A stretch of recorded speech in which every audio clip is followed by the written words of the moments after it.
What's going on, guys? Hope everybody's doing well. It's about time that we get back to a cooking episode, and what we got going on here is we're going to be making a venison stew.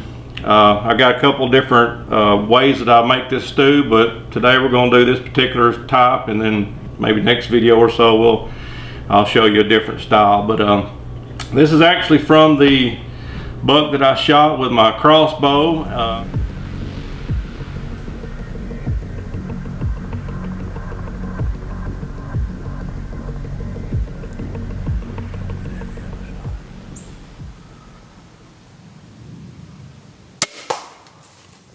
Tell you what, this ain't no better way to enjoy that kill than to cook up something with it. And plus, what's going on is, you know, summertime's here and we're trying to get down to the bottom of that freezer, and you want to start eating up that meat. So what we're going to do is get to cooking a stew.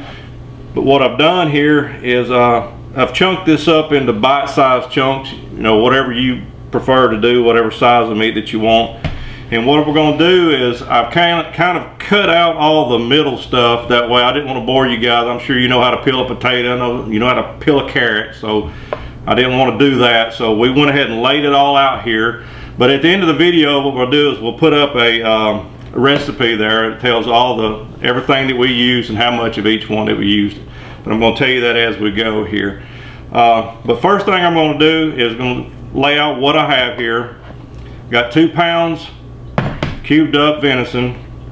I match it with 2 pounds of potatoes, 2 pounds of carrots, 1 large sweet Vidalia onion, whatever type of onion you like, 2 tablespoons of salt, 1.5 teaspoons of black pepper, and what we have here is 2 beef bouillon cubes. And what I did was put a little hot water in there and kind of just let it sit and melt up. First thing we're going to do though, we're going to go over here to the stove. Going to get some oil going, and what I got here is a 6-quart cast iron pot, and this is just regular old vegetable oil. And what I'm going to do is start this out on medium heat. What you're going to do is take your oil and you want to coat the bottom. This is just my fancy little squirt bottle that I use on my grill outside. But just put a small layer, just cover the bottom. And the reason we're doing that is because on this next step here is I want to take and saute these onions up. But first thing I'm going to do is I'm going to let that oil get a little warm there, and when it gets going we'll put these onions on. Alright guys, like you can see, the oil in the bottom of the pan here, which let me take and move it around a little bit. There's probably 1/8 of an inch of oil in the bottom of that. Alright, first thing I'm going to do, guys, is I'm going to add my onions to it, because I want these onions to kind of season up my oil there. And what I'm going to do is let them sit there and get their golden goodness going. And we're going to step right over here. And the next step is I'm not going to do like a lot of people do. A lot of people take these seasonings here and they'll go ahead and put it on their meat. And I'm also going to be a little lazy with this, guys. Is you can take and get you a Ziploc bag, gallon bag, put this meat in there, put your flour in there and shake it up. But I'm rednecking it today. I'm taking my Martha White here, and I'm going to add some. I'm going to say it's probably going to be about a cup of flour that we're going to be using. But I'm going to add a little bit. I'm going to stir it in. I'm trying to coat each piece of this. To me, this is just easier. It's a little faster to do it this way. And the reason I like using flour, like I said, on this particular type of stew that I'm making, is because that flour is going to make you a roux or a gravy or whatever you want to call it, and it's going to kind of be a thick stew. And I really like a thick stew because it's really good with a big old chunk of cornbread. And of course, if you don't like onions, you know, you don't have to You don't have to put onions in it, but I like onions, and you can substitute any of this. If you don't have any venison, you can make this with beef. If you don't have any beef bouillon cubes, something we do here is we really like Moore's marinade. Moore's marinade is awesome. I'm a big fan of Moore's marinade over Dale's any day. And like I said, something else I do, you notice I didn't put my seasonings in here. What I'm going to do is, once I get this thing to going over here, once I add my water, then I'm going to add my seasonings then. That way it can kind of, I guess, cook into the meat. So you'll see here in a second what we're going to be doing. Get these onions turned over here. Man, they're smelling good, looking good. Look in there. Kind of fogging up my camera.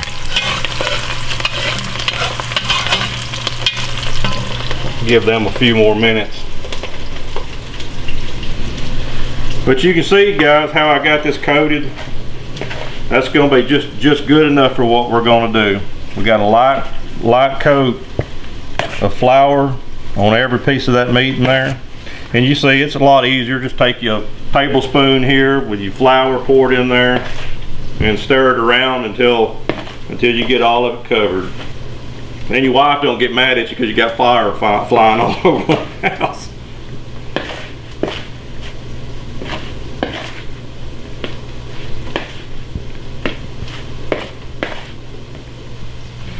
Alright, I believe I'm ready. What we're going to do now is we're going to take our venison here,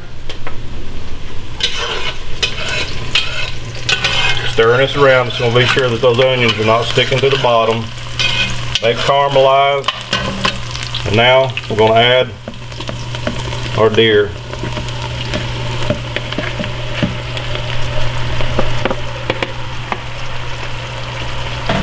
And something you want to do, you just want to get a light brown on this, so give it a second to cook, but stir it pretty regular, because you don't want it to stick to the bottom, because if it starts burning, it's going to give you a bad taste. So constantly flipping this over, that way it doesn't stick. And notice too, I've got my eye set on medium high, so just depending on what type of how your oven range heats up is what temperature you're going to run at, but medium to medium high.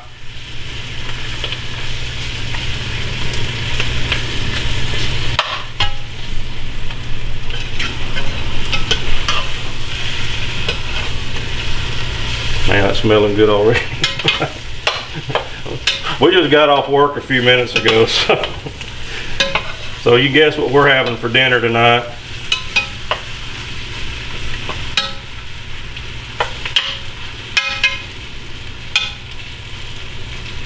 But like I said, I'm not going to let this stick. I'm going to sit here and I'm going to baby it for just a little bit, and we're going to kind of get just a light brown. I don't want it cooked through and through. I just want to get a light golden brown. What I'm trying to do is I'm trying to cook that flour with that oil. You can see our meat's getting a light brown tint going to it now. And it's taken, now you can see there's not even any oil even left in there. This meat and that flour has soaked that oil up. So we're going to keep that a turning.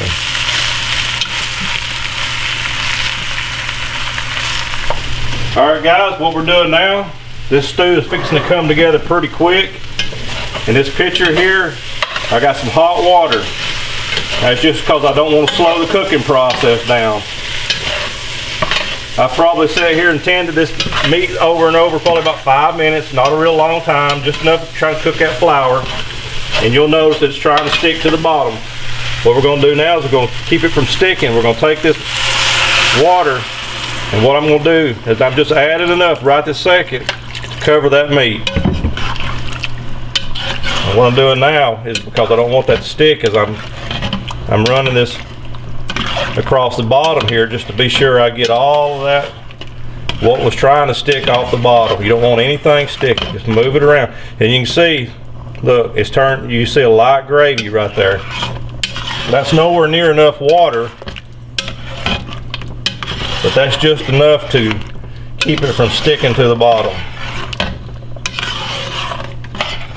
And you can see I'm just kind of turning it around, and it's getting thick. It's getting real thick.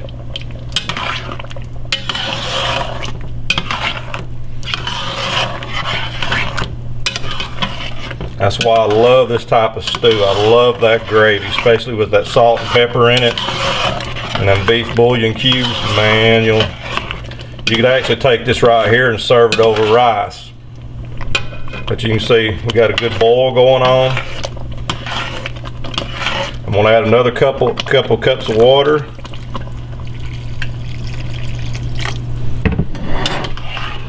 That's probably about 4 cups of water I have in here right now.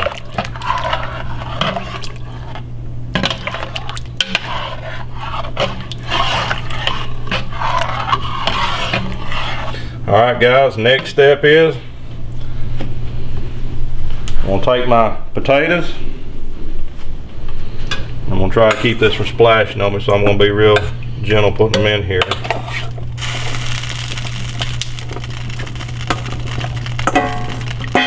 There's our potatoes.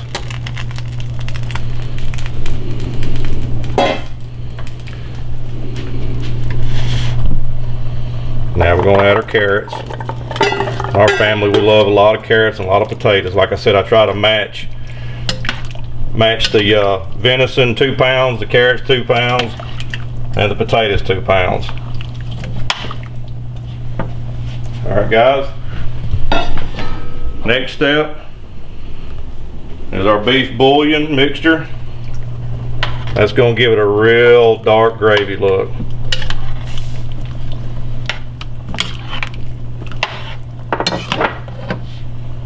Next step, our salt and our pepper.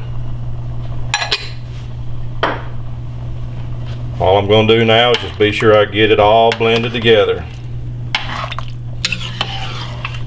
You can also do something else that I've done in the past. I've actually took some green beans and snapped up some green beans and put in here. It was really, really tasty.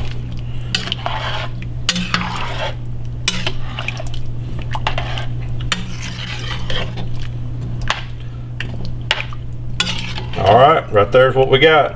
What I'm going to do next is I'm going to take and put our lid on here, and I'm going to let that sit there a total of 45 minutes. But guys, don't just walk off and leave it for 45 minutes. Come over here every 10 or 15 minutes or so, pick the lid up, take a look at it, move it around, that way it's not sticking to the bottom. And what you're looking for in about 45 minutes, the meat's going to be tender, the carrots is going to be tender, and your potatoes is going to be tender. But what you can do is take your little utensil here, and if you can cut that carrot in half or cut that potato in half, it's going to be done and ready. Like I said, every 10 or 15 minutes, just kind of step over here. It doesn't take long to make this. The prep time is the longest. It actually takes longer to prep this. That's why I did not want to bore you guys with me peeling potatoes and peeling carrots, because once you get that part out of the way, this comes together pretty quick. This is a meal that you can cook in an afternoon just like that, have it on the table. But I'm going to cover it up, and I'm going to let it sit here for about 15 minutes, and we'll get back with you guys here in just a little bit. Alright guys, my 45 minutes is up, and believe it or not, that eye is off, but that cast iron holds that heat. Won't you look there? And see, like I was telling you, you take that utensil, see how easily it cuts into that? Good and tender. But what I did fail to mention, and I'm going to mention now, is I was running that on medium-high heat when I was browning my meat. But when I got ready to, after I added my water and all my vegetables, turn that heat down. Once it comes to a boil, turn that heat down to about low to medium. That way it's just sitting there simmering, because if you're using cast iron, it's going to get pretty hot on you. There we go, nothing stuck. You can see the gravy we got going on. And you want to talk about something good with some cornbread, which my lazy butt didn't make no cornbread. It's gonna get those saltines tonight, but we're gonna plate some of this up here, and man, Chris is gonna eat us a bowl of it and enjoy it. Like I said, guys, a little bit of saltine crackers or cornbread. I'd rather had cornbread. Too lazy to make it, but let's try this out right here. Let me get me one of these crackers. Try a chunk of that deer meat.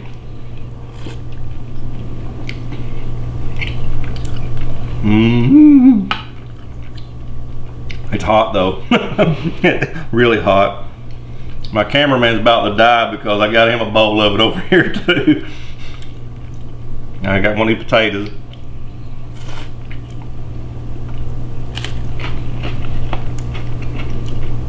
Guys, I promise you, try this, especially with some of that meat you guys have in the freezer. You know what we do a lot of times, if you process your own deer, or if you choose to go somewhere else, we get our tenderloins just sliced. We don't get them cubed. We get our ham steaks sliced. That way we have the option of making stews, so you just lay out them ham steaks and you slice them up whatever thickness you want. But now let me try one of these good old carrots right here.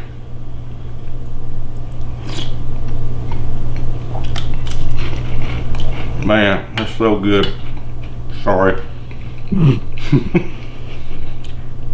But guys, just like always, you know, we try to make this entertaining for you. If you got any recipes or anything like that you want us to try, hell, drop them down in the comments down there. We're willing to try anything. But one thing, guys, like always, we really appreciate every one of you for watching our videos. If you find this entertaining, if you find it educational, please hit that like and that subscribe button. It goes a long way. Lets us know you appreciate our work. But as always, thank you guys for watching. Until next time, God bless.